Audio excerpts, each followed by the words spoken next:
Chloe Ayling is now safely back in Britain. When I arrived at that shoot, it turned out to be a setup. I'm having a problem with some of the things that you said. A kidnapped victim going shopping with their abductor. Aujourd'hui, on parle de Chloé Ayling.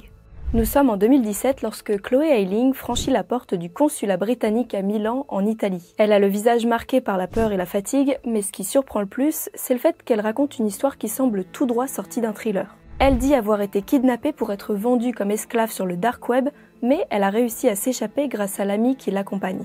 Un ami, peut-être, mais dans ce cas, pourquoi est-elle incapable d'expliquer comment elle l'a contacté pour qu'il lui vienne en aide? Et pourquoi elle est incapable de donner le numéro de téléphone auquel elle l'aurait appelé? Elle s'embrouille un petit peu dans ses explications, comme si elle cachait quelque chose, et révèle finalement la vérité. Cette histoire, c'est celle d'une mannequin britannique nommée Chloé qui a vécu 6 jours en captivité dans un cas d'enlèvement plein de rebondissements, qui va captiver le monde entier. Ça devient carrément un sujet de débat international tant les médias doutent de la véracité de son histoire. Vous allez vite comprendre pourquoi. Bref, c'est parti pour l'affaire invraisemblable de Chloé Ayling qui va déclencher une véritable tempête médiatique.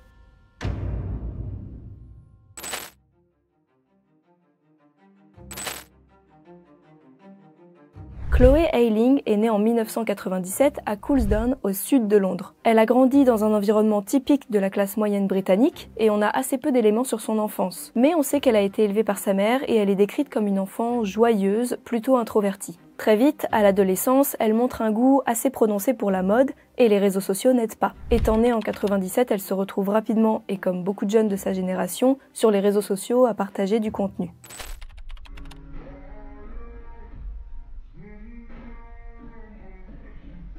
En 2015, alors que Chloé atteint tout juste la majorité, elle donne naissance à un petit garçon. Mais quelques mois après la naissance de celui-ci, le couple qu'elle formait avec le papa ne tient pas et ils se séparent en se partageant la garde. Chloé, c'est tout de même une jeune femme pleine d'ambition, déterminée, et c'est pour cette raison qu'elle se lance à 18 ans dans une carrière de mannequin. Elle commence par travailler avec des petites agences et décroche des contrats pour des photos de mode, des campagnes publicitaires locales et des apparitions occasionnelles dans des événements. Mais c'est sur les réseaux sociaux, notamment Instagram, qu'elle trouve une vitrine idéale. Elle y partage énormément de photos issues de ses shootings, des stories pour raconter son quotidien, et elle accumule rapidement des milliers de followers. Son compte Instagram, qui expose donc largement son quotidien et sa carrière, attire forcément des opportunités de travail hyper intéressantes pour elle. Et c'est en 2017 qu'elle s'associe à un dénommé Phil Green. Phil Green, qui est-ce? Eh bien, c'est tout simplement le dirigeant de la Supermodel Agency basée à Londres. Il est l'agent de nombreux modèles, il a vu un gros potentiel chez Chloé et veut donc la représenter et gérer ses contrats pro en tant que mannequin photo. En plus de ça, il a une sacrée réputation dans le milieu. Bref, il pèse dans le game et ça va ouvrir beaucoup de portes à Chloé. Elle enchaîne notamment les contrats qui vont l'amener à voyager dans d'autres pays. Et c'est justement Phil Green qui, quelques mois après le début de leur collaboration, va organiser une séance photo à Milan qui va se transformer pour Chloé en véritable cauchemar. L'agence Photo Studio Milan, qui contacte Phil Green, semble sérieuse au premier abord. Il propose une séance photo organisée dans leurs locaux à Milan, avec une rémunération généreuse. Ils ont vu le portfolio de Chloé et ils veulent travailler avec elle. Tout est fait pour que cette proposition paraisse irréprochable et classique dans le milieu. Alors, sans se poser davantage de questions, Phil Green accepte et les choses s'organisent.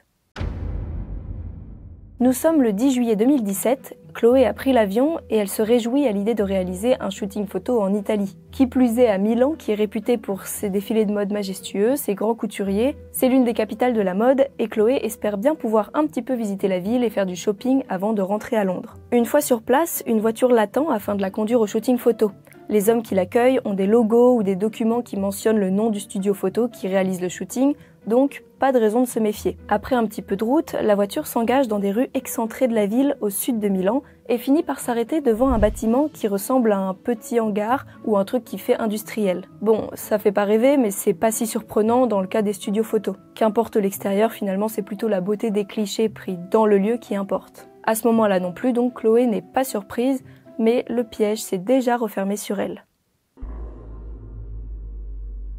Chloé entre dans le local, pousse une porte qui indique studio photo et tout de suite, elle sent que quelque chose cloche. Elle décrit les lieux comme sombres, mal éclairés, il n'y a aucun matériel photo dans la pièce et surtout, c'est silencieux. bien trop pour un studio photo qui est censé grouiller de maquilleurs et de photographes en temps normal. À ce moment-là, son sang ne fait qu'un tour, mais c'est déjà trop tard. Avant qu'elle ne puisse réagir, un homme surgit et l'attrape tandis qu'un autre individu lui injecte de force une substance sédative dans le bras. Chloé n'a pas le temps de se débattre ni d'essayer de fuir, le produit qu'on lui a injecté fait rapidement effet et elle s'effondre par terre puis perd connaissance. Lorsqu'elle reprend conscience, Chloé se trouve dans le noir, dans une position très inconfortable. Son corps est replié sur lui-même dans un espace exigu et elle respire difficilement. Elle sent que ses pieds et ses poignets sont liés par des menottes et elle a du scotch sur la bouche. Au toucher, elle comprend qu'elle a été mise dans ce qui semble être un grand sac en plastique souple, ce qui explique pourquoi elle respire difficilement. Et surtout, elle est quasiment nue. Elle se retrouve sans sous-vêtements, sans téléphone, sans sac,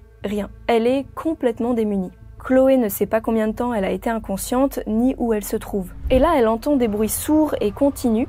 Elle comprend vite qu'il s'agit du ronronnement d'un moteur, et elle devine qu'elle est transportée, enfermée dans le coffre d'une voiture. Avec le sédatif, elle n'a aucune idée du temps total du trajet, mais elle a l'impression de rester là pendant des heures. Et pour cause, puisqu'elle est en réalité amenée à plus de 190 km de Milan, dans une zone complètement perdue au milieu de la campagne.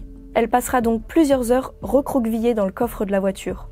Chloé essayera bien d'hurler pour avertir le chauffeur de sa présence, mais la radio est très forte dans la voiture, et quand Chloé finira par être entendue, la voiture va s'arrêter quelques instants, le temps que deux hommes ouvrent le coffre pour voir ce qu'il se passe, avant de le refermer, remonter dans la voiture et repartir. Au bout d'un long moment, la voiture semble alors ralentir, puis s'arrêter. Le moteur se coupe et les portes claquent. Chloé sent le coffre s'ouvrir, la lumière inonde l'habitacle, et Chloé voit alors les deux hommes se pencher sur elle. Ils sont tous les deux masqués, Chloé est terrorisée.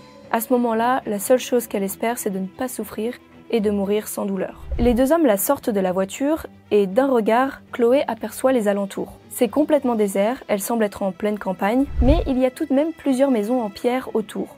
Malheureusement, toutes semblent être en si mauvais état qu'elles doivent être abandonnées. Il reste néanmoins une vieille maison devant laquelle leur voiture s'est garée. La maison est étroite, peinte dans un blanc sali par le temps, et comme dans les vieilles fermes, des poutres en bois sombre sortent des murs et du toit. Chloé n'a pas vraiment le temps d'en voir plus, les deux hommes masqués la traînent déjà à l'intérieur de la bâtisse et l'attachent à un gros meuble en bois dans l'une des pièces centrales. À ce moment-là, Chloé est terrorisée, persuadée qu'elle va mourir ici.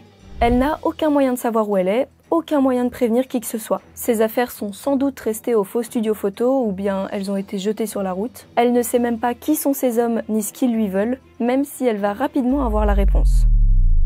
Au bout d'un moment, l'un de ses ravisseurs, sans masque cette fois-ci, va entrer dans la pièce. Il est brun aux yeux clairs, Chloé ne le reconnaît pas, mais il semble avoir une dizaine d'années de plus qu'elle. Pour rappel, Chloé a 20 ans. L'homme commence alors à expliquer à la jeune femme la raison de son enlèvement. C'est à ce moment-là qu'elle va réaliser l'ampleur du danger qui l'entoure.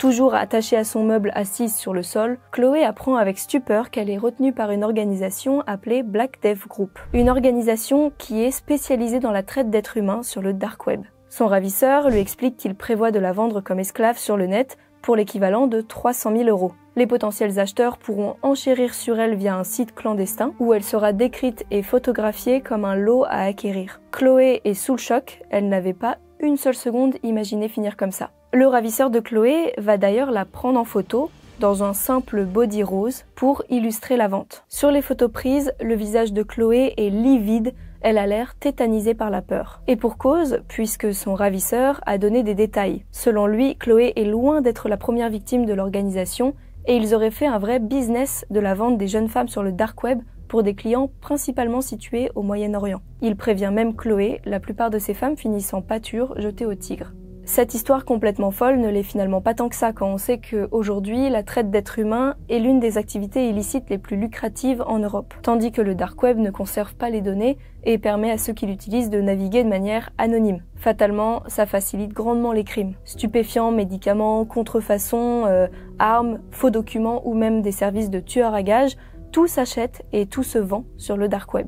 Chloé, tout ça, elle le sait bien, et les menaces de son ravisseur la font complètement perdre espoir d'être un jour retrouvée. La première nuit que va passer la jeune mannequin dans la vieille ferme où elle est retenue prisonnière est un véritable calvaire. Elle est toujours menottée au gros meuble en bois et doit dormir à même le sol froid, en tordant ses poignets comme elle peut pour trouver la position la moins inconfortable possible. Dès le 2e jour de sa captivité, Chloé pose des questions et essaye d'humaniser un petit peu les interactions qu'elle a avec son ravisseur. En fait, elle comprend que l'hostilité ne fera qu'aggraver sa situation.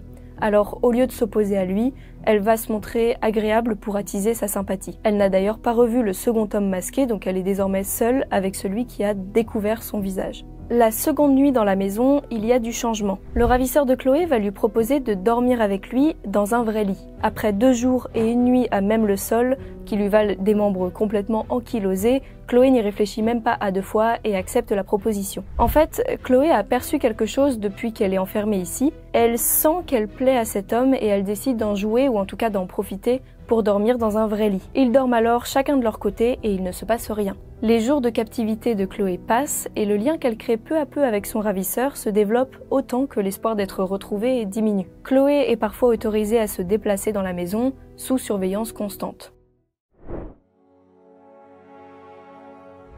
Le fait d'être constamment l'un avec l'autre les amène aussi à échanger. Chloé questionne son kidnappeur sur sa vie personnelle et il lui révèle qu'il aimerait beaucoup quitter l'organisation pour laquelle il travaille. Il se décrit comme un petit peu pris au piège. Il aimerait beaucoup s'enfuir, mais apparemment on ne quitte pas le Black Death Group aussi facilement. Chloé va finir par ressentir une forme de pitié, voire de l'empathie pour cet homme qui, elle le sent, voudrait s'échapper tout autant qu'elle. Elle commence alors à lui parler d'elle, elle évoque son rôle de maman et son fils de 2 ans. Cette information va faire réagir le ravisseur. Il lui explique que l'organisation pour laquelle il travaille, le Black Death Group, n'enlève jamais des mères. En temps normal, il s'agit plutôt de jeunes filles d'environ 15 ans, et pour lui, l'enlèvement de Chloé est une erreur de la part de l'organisation. Chloé apprend avec surprise qu'elle avait déjà failli être enlevée par ce même homme à Paris quelques mois plus tôt, alors qu'elle venait pour un shooting photo. Mais son ravisseur lui explique qu'il avait en fait annulé sa mission en apprenant qu'elle était maman. En y réfléchissant, Chloé se souvient que, effectivement, elle s'était bel et bien rendue à Paris lors d'une séance photo et qu'elle avait dû même retourner à Londres à cause des attentats survenus sur les Champs-Élysées à cette période. Elle regarde alors un peu plus attentivement l'homme qui se trouve en face d'elle et son visage lui revient. Elle l'avait bel et bien croisé à cette occasion, mais elle ne l'a pas immédiatement reconnu car à Paris, il portait de grosses lunettes avec des verres teintés. Et aussi, elle ne l'avait pas vu longtemps vu que tout avait été annulé. L'homme reprend son récit et raconte qu'au moment où il avait su que l'organisation prévoyait à nouveau l'enlèvement de Chloé, il aurait joué de sa position hiérarchique assez élevée au sein du Black Death Group et il serait venu depuis Rome où il se trouvait jusqu'à Milan pour s'occuper lui-même de Chloé, afin de garder la situation sous contrôle. De fil en aiguille, Chloé sent qu'il y a vraiment des cartes à jouer à être sympathique avec son kidnappeur, et ça finit par fonctionner. Il a l'air de vraiment bien l'apprécier et se détourne peu à peu de sa mission de base, au point où il finit même par lui promettre de tout faire pour la sortir d'ici et qu'elle puisse retrouver les siens, notamment son fils. À ce moment-là, évidemment, on ne peut que la comprendre, l'espoir envahit Chloé. Durant les jours suivants, l'homme va changer ses plans concernant la vente de Chloé sur le dark web. Finalement, il a pu négocier avec l'organisation pour laquelle il travaille, le fameux Black Death Group, et ils se contenteront d'une demande de rançon faite auprès de Phil Green, l'agent de Chloé. Et justement, pendant ce temps au Royaume-Uni, les choses commencent à bouger. La mère de Chloé s'est inquiétée dès le premier soir de sa disparition, il y a maintenant quelques jours, et elle a immédiatement prévenu Phil Green. Celui-ci contacte d'abord le studio photo de Milan, mais il n'obtient aucune réponse. Il décide alors d'appeler la compagnie aérienne et apprend que Chloé n'a tout simplement pas embarqué dans son vol de retour, qui devait avoir lieu le lendemain de la séance photo. Il en déduit donc qu'elle n'est jamais repartie et qu'elle est toujours à Milan. Il ne suffira alors que de quelques recherches supplémentaires pour s'apercevoir que le studio photo où il a envoyé Chloé Ayling n'existe pas.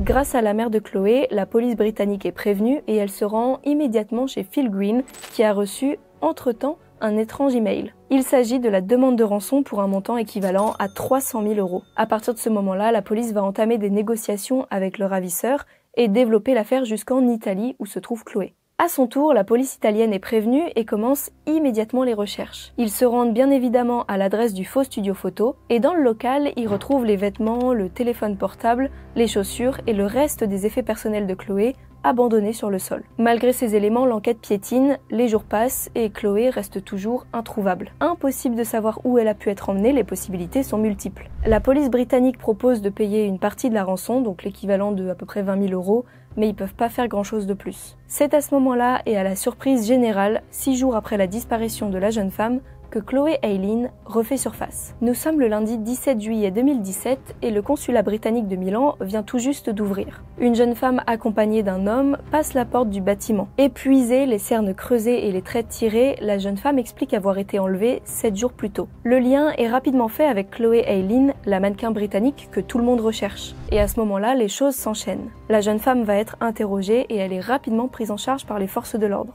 Chloé a enfin le sentiment que son calvaire touche à sa fin, et pourtant il est loin d'être terminé.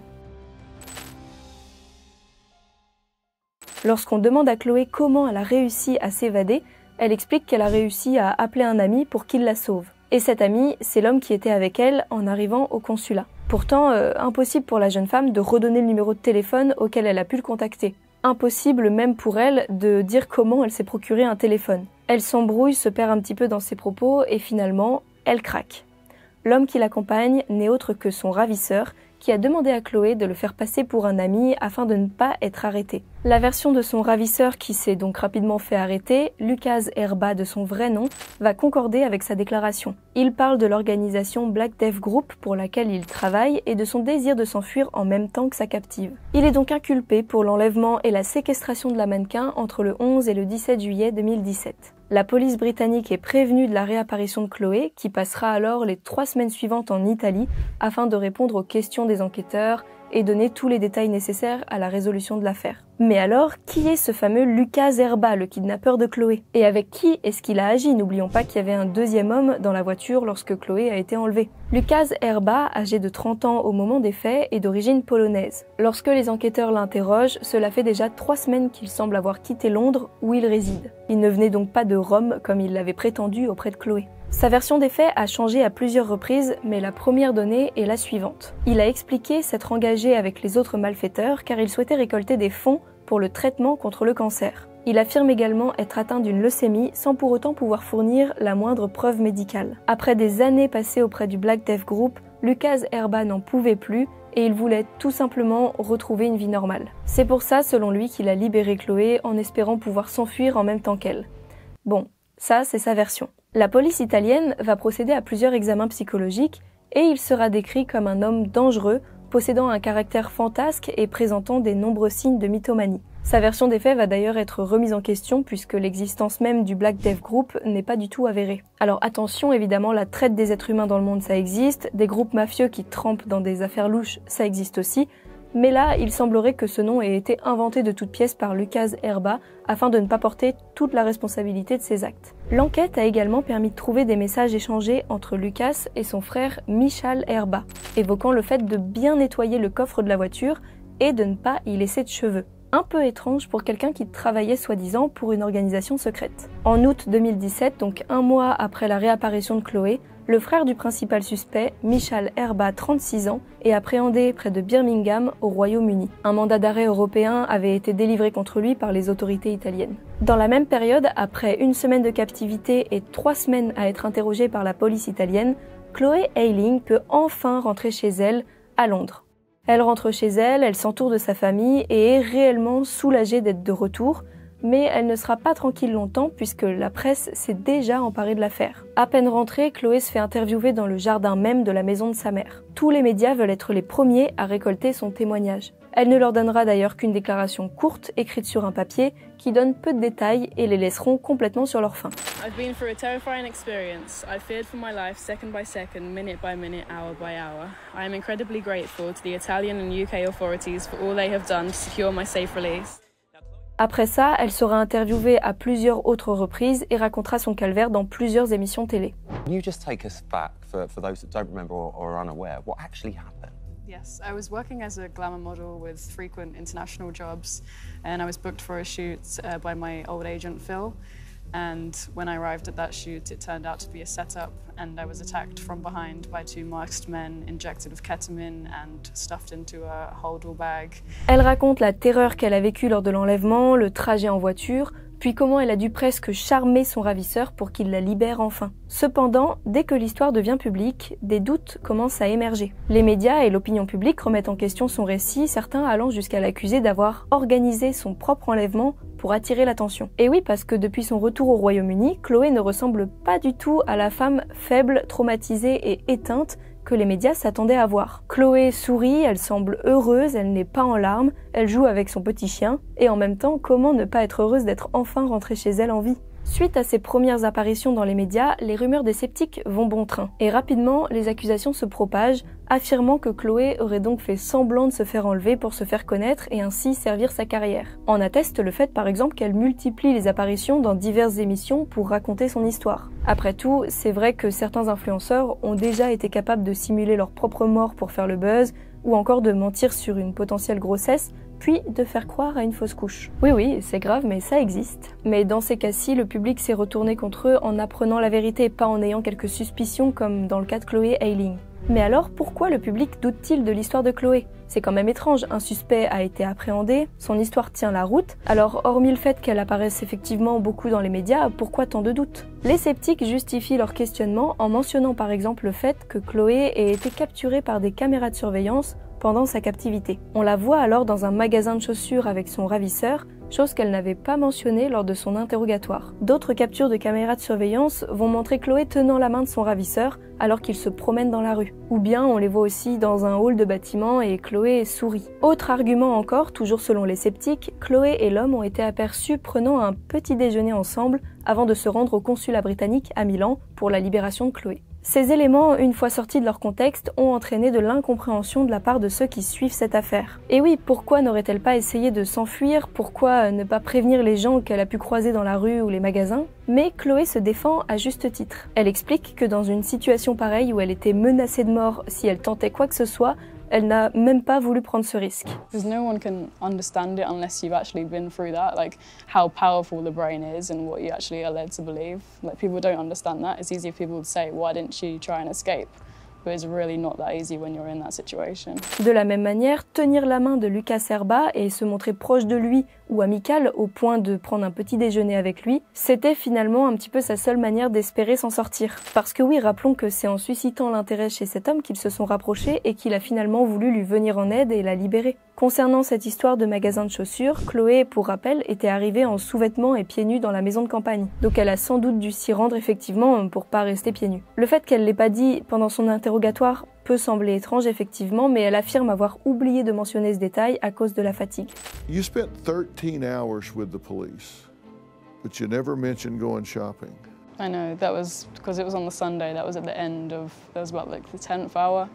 And it was like a 13-hour interview, so I brushed it off. I just said, I don't know. What was the question that you said I don't know to? How did I get the tracksuit I was wearing and the shoes? I just he said he gave me the tracksuit and I'm not sure about the shoes. Et effectivement, c'était peut-être pas le moment le plus marquant de sa captivité. Malgré les explications de Chloé, c'est une véritable tempête médiatique qui lui tombe dessus et je ne parle pas seulement du large public via Internet, mais même les médias remettent en question sa version, comme dans cette fameuse émission du Dr Phil.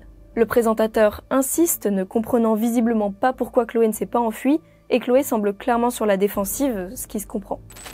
I'm having a problem with some of the things that you said. Out of everything that took place, a kidnap victim going shopping with their abductor. But it wasn't shopping like everyone makes out it to be. It was literally just going into a hiking store to grab the first pair of shoes we saw in order for me to go back to the consulate.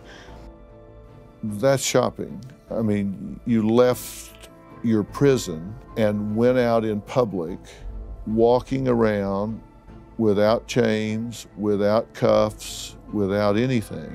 La jeune mannequin est alors moquée sur les réseaux sociaux, des personnes se prennent en photo recroquevillées dans des valises pour parodier son histoire. Je trouve ça affreux. Évidemment, ça la fait beaucoup souffrir. Des personnalités qui ont de l'influence et qui se prétendent même être des amis de Chloé vont aussi surfer sur l'affaire et donner leur avis. Chloé est alors décrite comme jeune, naïve, capable d'être induite en erreur, alors que rien ne justifie de se mettre en danger pour l'argent. Chloe being a friend of mine, I just think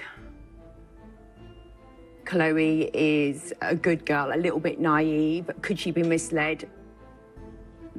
I just don't want to say, to be honest. But if anything happened like that, I would say she was misled. Safety is always first. Nothing is worth risking your life for. Nothing. No fame, money.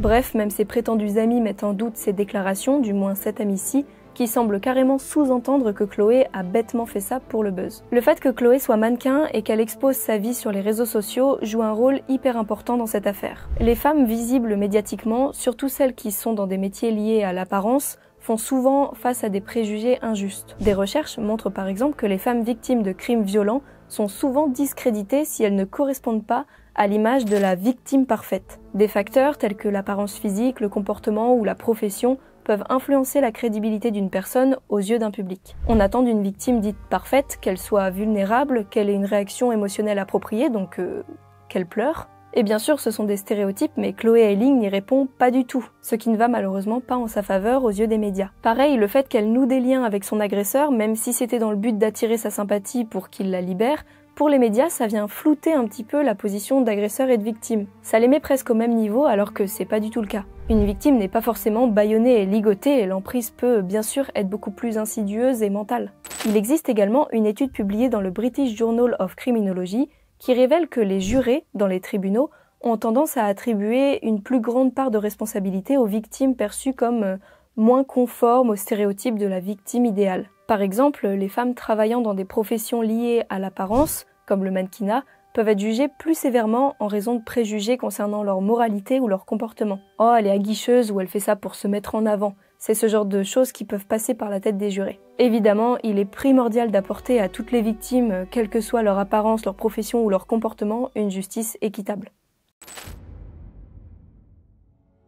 On fait un petit saut dans le temps et nous voici en 2018. Finalement, qu'importe les doutes et suspicions du public concernant l'histoire de Chloé, seule la justice peut réellement trancher dans cette affaire. Le procès de Lucas Herba débute et après 1 an d'enquête, on y apprend beaucoup de choses. Tout d'abord, Lucas a changé de version des faits.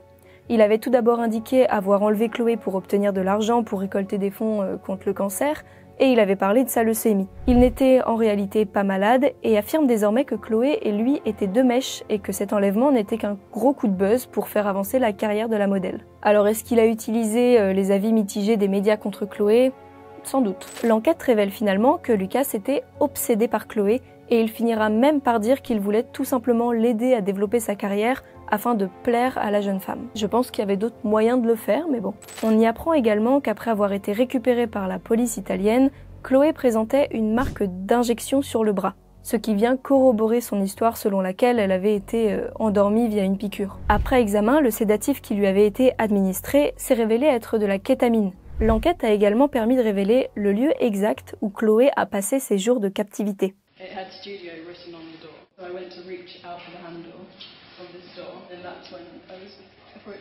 Des images nous montrent le retour de Chloé sur les lieux qui expliquent où elle dormait, à quel meuble elle avait été attachée, etc.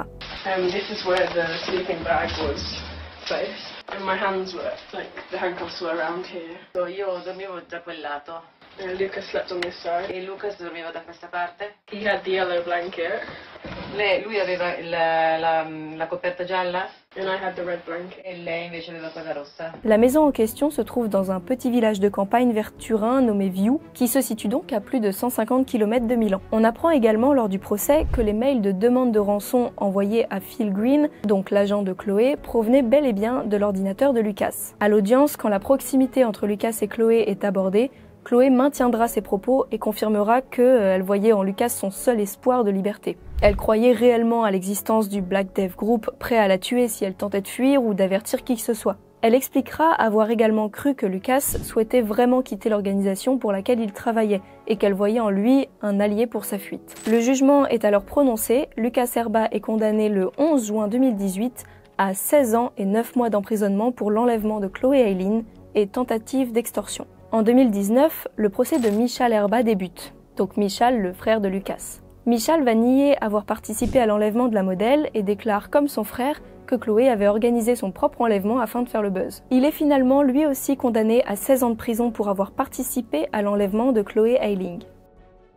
Ces condamnations soulagent beaucoup Chloé qui voit enfin son histoire reconnue par la justice comme étant véridique. Néanmoins, cette affaire aura eu beaucoup de répercussions sur la modèle qui voit sa réputation fortement écornée puisque certains continuent d'émettre des doutes. À titre personnel, je ne suis vraiment pas surprise qu'elle se soit montrée si proche et amicale avec son ravisseur si elle était effectivement persuadée qu'elle était réellement en danger et qu'il pouvait être sa seule chance de salut. Mais je veux bien vos avis à ce sujet. En 2021, les peines de prison de Lucas Erba et de son frère Michal Erba sont finalement réduites à 12 ans et 1 mois pour Lucas et 5 ans et 8 mois pour Michal. Suite à cette affaire, il y a quelqu'un dont on n'a plus du tout parlé, il s'agit de Phil Green, l'agent de Chloé qui l'a tout de même envoyé directement dans la gueule du loup. Lors d'une interview, Chloé expliquera qu'elle en a beaucoup voulu à son agent. Pour elle, si elle avait un agent, c'était justement pour éviter ce genre d'horreur. Bien sûr, elle comptait sur le travail de vérification de son agent pour effectuer les démarches nécessaires, s'assurer que le studio photo existe, qu'il est bien réputé, qu'il y a déjà eu des castings,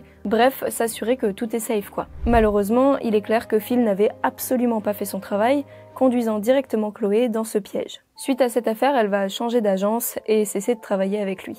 L'affaire Chloé Eileen reste l'un des cas d'enlèvement les plus intrigants et controversés des dernières années. Elle soulève des questions importantes, surtout sur la perception publique des victimes. Après ça, d'ailleurs, Chloé dira aux médias qu'elle ne sera plus jamais la même et qu'elle envisage même de changer de carrière. Mais alors, 7 ans après cette affaire, qu'en est-il? Eh bien, Chloé se remet comme elle peut de sa terrible expérience en Italie. Elle a beaucoup partagé son histoire et a décidé de faire de ce traumatisme une véritable force. On peut voir notamment sur son compte Instagram, qui cumule aujourd'hui 232 000 abonnés, qu'elle s'est inspirée de son vécu pour créer une mini-série en 6 épisodes produite par la BBC Studio. La série s'appelle Kidnapped et elle est sortie en août 2024, donc c'est vraiment récent. Personnellement, je l'ai pas vue, j'avoue, parce que elle est payante, mais foncez la voir si ça vous intéresse. Écoutez, je ne sais pas ce que vous pensez de toute l'affaire de Chloé Eileen, notamment du fait par exemple qu'elle en ait fait une mini-série. Personnellement, j'aurais trouvé ça bien dommage qu'elle se taise, qu'elle ne partage pas son histoire, surtout s'il y a du public prêt à l'entendre. En tout cas, j'espère que le récit de cette affaire vous a intéressé. Si c'est le cas, n'hésitez pas à mettre un petit pouce bleu et à vous abonner pour voir les suivantes. Quant à moi, je vous dis à très vite pour une nouvelle histoire, et d'ici là, portez-vous bien.